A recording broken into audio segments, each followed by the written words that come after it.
যুক্তরাজ্য এবং মার্কিন যুক্তরাষ্ট্রের প্রভাবশালী সাপ্তাহিক ম্যাগাজিন দ্য উইকের প্রচ্ছদে বাংলাদেশের সাবেক প্রধানমন্ত্রী শেখ হাসিনা একসময় তিনি নীরব ছিলেন আর এখন সরব হয়েছেন। আন্তর্জাতিক গণমাধ্যমে টানা একের পর এক সাক্ষাৎকার, তারপর নিজের কলমে লেখা।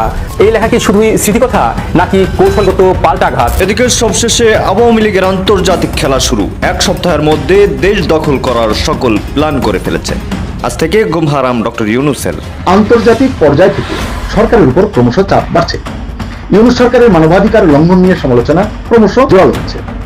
আওয়ামী লীগের নিষেধাজ্ঞা প্রত্যাহারের সুপারিশ বা চাপও কিন্তু বাড়ছে। ইন্ডিয়া সকল কিছু গুছিয়ে নিয়েছে এবং ইন্ডিয়া এখন শেখ হাসিনা বিভিন্ন বক্তব্য দিচ্ছে আর বিভিন্ন জায়গায় সাক্ষাৎকার দিচ্ছে, সেই সকল বিষয় কিন্তু ফলাভাবে ইন্ডিয়া প্রচার করছে। ইন্ডিয়া চাচ্ছে শেখ হাসিনা খুব শীঘ্রই বাংলাদেশে প্রত্যাবর্তন করবে। আওয়ামী লীগ পরবর্তী এক মাসের জন্য তাদের কর্মসূচির নকশা তৈরি করে ফেলেছে। সেই কর্মসূচির মধ্যে রয়েছে মিছিল। এই মিছিল কোনো প্রতিবাদ বা প্রতিরোধের নয়, এই মিছিল সংঘবদ্ধ হবার মিছিল। আওয়ামী লীগ তীব্র থেকে তীব্রতর কর্মসূচি নিয়ে আসছে। সেই সময় সেনাবাহিনী মাঠ থেকে উঠে গেছে। ইউনূসের শেষ পরিণতি হবে হয়তো জেল। যুক্তরাজ্য এবং মার্কিন যুক্তরাষ্ট্রের প্রভাবশালী সাপ্তাহিক ম্যাগাজিন দ্য উইকের প্রচ্ছদে বাংলাদেশের সাবেক প্রধানমন্ত্রী শেখ হাসিনা একসময় তিনি নীরব ছিলেন আর এখন সরব হয়েছেন। আন্তর্জাতিক গণমাধ্যমে টানা একের পর এক সাক্ষাৎকার, তারপর নিজের কলমে লেখা। প্রশ্ন হচ্ছে কেন এখন, কেন এমন সময়ে যখন তিনি দিল্লিতে নির্বাচনে আর দেশে চলছে আওয়ামী লীগ ছাড়াই নির্বাচনের প্রস্তুতি? এই লেখা কি শুধুই স্মৃতিকথা নাকি কৌশলগত পাল্টাঘাত? দ্য উইক হলো বিশ্বের অন্যতম প্রভাবশালী ইংরেজি সাপ্তাহিক ম্যাগাজিন। যুক্তরাজ্য এবং মার্কিন যুক্তরাষ্ট্র থেকে প্রকাশিত হয়। আন্তর্জাতিক বিভিন্ন ইস্যুতে বিস্তৃত কাভারেজ দেওয়ার ক্ষেত্রে মুন্সিয়ানার সাক্ষ্য রেখেছে এই পত্রিকাটি। তাই এই পত্রিকার প্রচ্ছদ মানে কেবল সাংবাদিকতা নয়, কূটনীতির প্রতীকও। এই ম্যাগাজিনে আগে যেমন প্রচ্ছদ হয়েছেন নরেন্দ্র মোদী, ইমরান খান, এমনকি আঞ্চলিক সংকটে থাকা নেতারা, এবার সেখানে এসেছেন শেখ হাসিনা। আগামী 16 নভেম্বরের সংখ্যায় প্রকাশিত হবে শেখ হাসিনার লেখা কলাম। শিরোনাম দেওয়া হয়েছে Bangladesh at the Crossroads of democracy, অর্থাৎ বাংলাদেশের গণতন্ত্র এখন সড়কের মোড়ে দাঁড়িয়ে।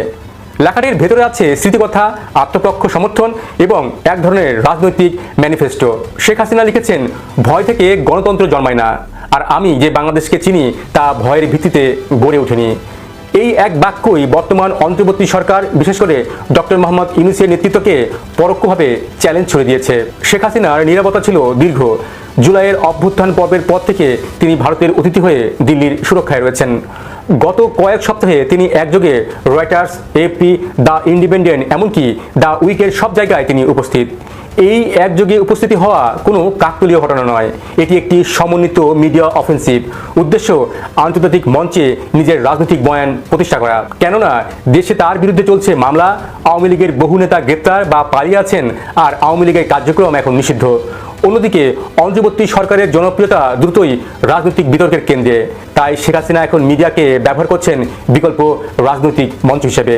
তিনি বলতে চাইছেন, আমি শুধু নেতা নই, আমি ইতিহাসের ধারক। দ্য উইকের লেখার মাধ্যমে তিনি বার্তা দিচ্ছেন যুক্তরাষ্ট্র, পশ্চিমা দাতাদের, এমনকি জাতিসংঘকেও। শেখ হাসিনা তার লেখায় বলেছেন, সত্য হলো ডক্টর ইউনূসের হাতে বাস্তবে কোনো নিয়ন্ত্রণ নেই। হিজবুত তাহরির মতো সংগঠনগুলোকে নাগরিক জীবনে শেকড় গাড়তে দেওয়া হয়েছে, যারা উগ্র মতাদর্শ ছড়াচ্ছে এবং সমাজের দুর্বল মানুষদের দমন করতে চাইছে। এই বক্তব্য শুধু রাজনৈতিক সমালোচনা নয়, এটি একটি নিরাপত্তা ইস্যু। হিজবুত তাহরির নামটি তিনি ইচ্ছা করে উচ্চারণ করেছেন, কারণ আন্তর্জাতিক পর্যায়ে এই সংগঠনটি পরিচিত ইসলামিস্ট এক্সট্রিমিস্ট ব্যান্ড হিসেবে। তাই এই নাম উল্লেখ করে তিনি আসলে পশ্চিমা নীতি নির্ধারকদের সামনে একটি অ্যালার্ম বাজাচ্ছেন। তার ভাষায়, বাংলাদেশ এখন একদল জবাবদিহিহীন অভিজাতের হাতে, যারা গণতন্ত্রের কথা মুখে বলে কিন্তু জনগণের ভোটাধিকার কেড়ে নিচ্ছে। এই লাইনগুলো অন্তরালে টার্গেট করা হয়েছে ডক্টর মোহাম্মদ ইউনূসের অন্তর্বর্তী সরকারকে। একজন নির্বাচিত নেতা যখন এমন সময় লেখেন, তখন বার্তাগুলো কখনোই নিছক অনুভূতির নয়, এটি এক ধরনের কৌশলগত মিডিয়া ইন্টারভেনশন। বিশ্লেষকরা বলছেন, শেখ হাসিনা দুটি লক্ষ্যই একসাথে পূরণ করতে যাচ্ছেন। প্রথমত, তিনি আন্তর্জাতিক সমর্থন টানতে চান, যাতে তার বিরুদ্ধে চলমান মামলাগুলো রাজনৈতিক প্রতিশোধ হিসেবে দেখা হয়। আর দ্বিতীয়ত, আন্তর্জাতিক কূটনীতিকে নতুন করে তার দিকে ফিরিয়ে আনার চেষ্টা করছেন। ইউনূস হাজারো চেষ্টা করলো যে বাংলাদেশটাকে ব্যর্থ করে দেবে, এবং ব্যর্থ অনেকটা করে দিয়েছে গত 15 মাসে। এখান থেকে আমাদের উঠে দাঁড়াতে হয়তো 15 বছর 20 বছর লেগে যেতে পারে। গত 1 বছরে যে ক্ষতি করে দিয়ে গেছে। Regime change Yunus regime change করে ইউনূস অনেক কিছু করতে পারতো। ইউনূস সুষ্ঠু স্বাভাবিকভাবে দেশটা শাসন করে দিয়ে রাজনৈতিক দলগুলোর হাতে ক্ষমতা যৌথভাবে বা এককভাবে ক্ষমতা দিয়ে সুন্দরভাবে চলে যেতে পারতো, কিন্তু ইউনূস সেটা করলো না। জানি না নির্বোধ নাকি গাধা নাকি বোকা, ইউনূস জানে। আরেকদিকে রাজনৈতিক দলগুলো প্রায় 17-18 বছর পর, আমি যদি 1/11 2006-08 তত্ত্বাবধায়ক সরকার সহ ধরি, সাথে আওয়ামী লীগের 15.5 বছর, প্রায় 17-18 বছর পর রাজনৈতিক দলগুলো গত 15 মাসে উন্মাদ অবস্থা, উন্মাদ ভূমিকা প্রকাশ করে দিল। এতটাই উন্মাদ যে তারা পার্মানেন্টলি আর ক্ষমতায় আসতে পারছে না। তারা যদি চাইতো, আমি এগুলো বারবার বলবো, এগুলো বারবার বলতে হবে, একই কথা হয়ে যায়, আপনারা হয়তো অনেকে বিরক্ত হতে পারেন আমার কথা শুনে, কিন্তু ভাই এগুলো বলতে হবে যে এই রাজনৈতিক দলগুলো যদি চাইতো আওয়ামী লীগকে আগামী 5 বছর 10 বছর 15 বছর 20 বছর বাইরে রাখতে পারতো, কিন্তু আল্লাহর ইশারা, আল্লাহর কি বিচার, পারলো না। আওয়ামী লীগ ক্ষমতায় আসছে, বাংলাদেশে আওয়ামী লীগ সহ একটা নির্বাচন মাস্ট, কারো বাবার ক্ষমতা নাই যে ঠেকাবে। শুনতে পাচ্ছেন চারদিকে আলামত, আওয়ামী লীগ প্রধান শেখ হাসিনার নাড়াচড়া শুরু হয়ে গেছে। গণমাধ্যমে একের পর এক সাক্ষাৎকার বের হচ্ছে, একদিনে 3টা বেরিয়েছে। আজকে ব্রিটিশ ম্যাগাজিন, প্রভাবশালী ম্যাগাজিন দ্য উইকে প্রচ্ছদ প্রতিবেদন হয়েছেন শেখ হাসিনা, এবং এই ম্যাগাজিনটি মার্কিন যুক্তরাষ্ট্র থেকেও প্রকাশিত হয়, মার্কিন যুক্তরাষ্ট্র ভার্সনও প্রকাশিত হয়। যে কোনো দিন দেখবেন যে শেখ হাসিনা, আমি গতকালকের ভিডিওতে বলেছি, আজকেও বলছি, শেখ হাসিনা সরাসরি আপনি দেখতে পাচ্ছেন যে কথা বলছেন, গণমাধ্যমে সাক্ষাৎকার দিচ্ছেন, যে কোনো সময় এটা হবে।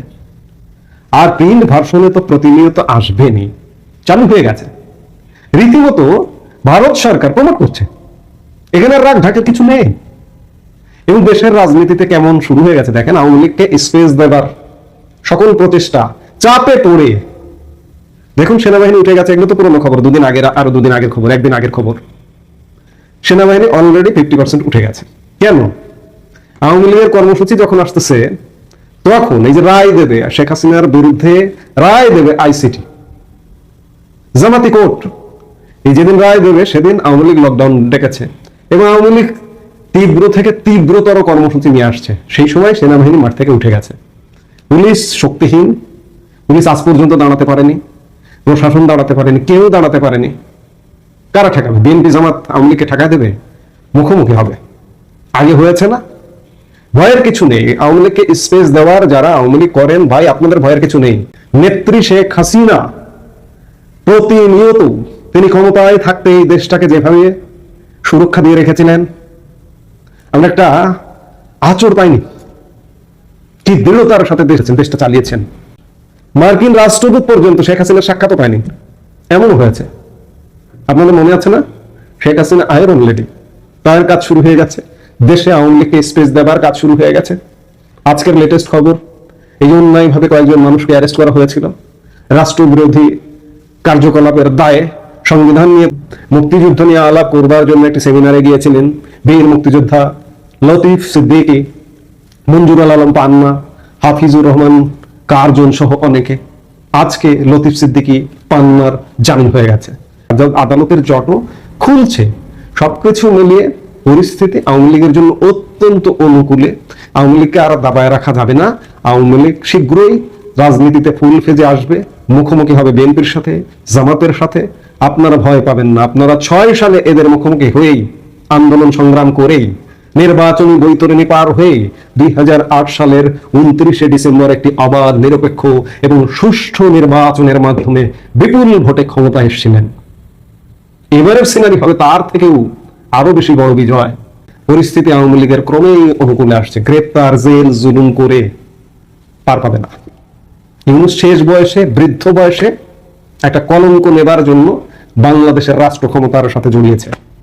ইউনূসের শেষ পরিণতি হবে হয়তো জেল। পালিয়ে যেতে পারবে কিনা আল্লাহ যদি ধরিয়ে দেয়, এটা বলা কঠিন, কারণ দেশটাকে একটা দোজকে পরিণত করেছে। আমরা বাংলাদেশের মানুষ অত্যন্ত শান্তিতে ছিলাম। সেই শান্তির বাংলাদেশে প্রতিনিয়ত, প্রতি সেকেন্ড শঙ্কায় থাকতে হয়। আজকে হয়তো এখানে এটা ঘটছে, কালকে ওখানে ঘটছে, মানে ভয়ঙ্কর একটা পরিস্থিতির মধ্য দিয়ে বাংলাদেশ যাচ্ছে। এর অবসান হবে অবশ্যই। ইউনূস রেজিমটা চেঞ্জ হবে, রাজনীতিতে একটা গুণগত পরিবর্তন আসবে, সবাই রাজনীতি করতে পারবে, একটা নির্বাচন হবে।